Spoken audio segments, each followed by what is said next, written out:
ഇന്ന് ജൂൺ 30 തിങ്കളാഴ്ച ദിവസം കേരളത്തിൽ മഴയുടെ ശക്തി കൂടിക്കൊണ്ടിരിക്കുകയാണ്. നാളെ ജൂലൈ 1 മഴയുടെ ശക്തി കൂടുമോ, വിദ്യാഭ്യാസ സ്ഥാപനങ്ങൾക്ക് അവധി പ്രഖ്യാപിച്ചോ, അതിൻ്റെ ഏറ്റവും പുതിയ അപ്ഡേഷനാണ് ഇന്നൊരു വീഡിയോ ഭാഗത്ത്. വീഡിയോയിലേക്ക് മുൻപ് വീഡിയോ ലൈക്ക് ചെയ്യുക, ചാനൽ സബ്സ്ക്രൈബ് ചെയ്യുക. ഈ വരുന്ന ജൂലൈ മാസം അങ്ങോട്ട് ധാരാളം ചിത്രങ്ങൾ OTT റിലീസ് ചെയ്യും.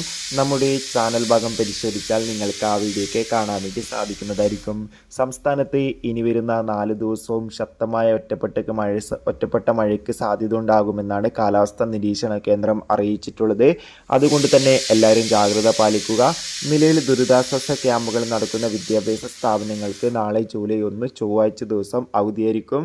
മറ്റേതെങ്കിലും ജില്ലകൾക്ക് അവധി പ്രഖ്യാപിച്ചാൽ, അതായത് ദുരിതാശ്വാസ ക്യാമ്പുകളല്ലാതെ മറ്റേതെങ്കിലും വിദ്യാഭ്യാസ സ്ഥാപനങ്ങൾക്ക് അവധി പ്രഖ്യാപിച്ചാൽ ആ ഒരു അപ്ഡേഷൻ നിങ്ങളോട് പെട്ടെന്ന് എത്തിക്കുന്നതായിരിക്കും. ആ അപ്ഡേഷൻ കിട്ടാൻ വേണ്ടി ചാനൽ ഇപ്പോൾ തന്നെ സബ്സ്ക്രൈബ് ചെയ്യുക. കൂടുതൽ വാർത്തകൾ അറിയാൻ വേണ്ടി ചാനൽ ഇപ്പോൾ തന്നെ സബ്സ്ക്രൈബ് ചെയ്യൂ. Bye bye.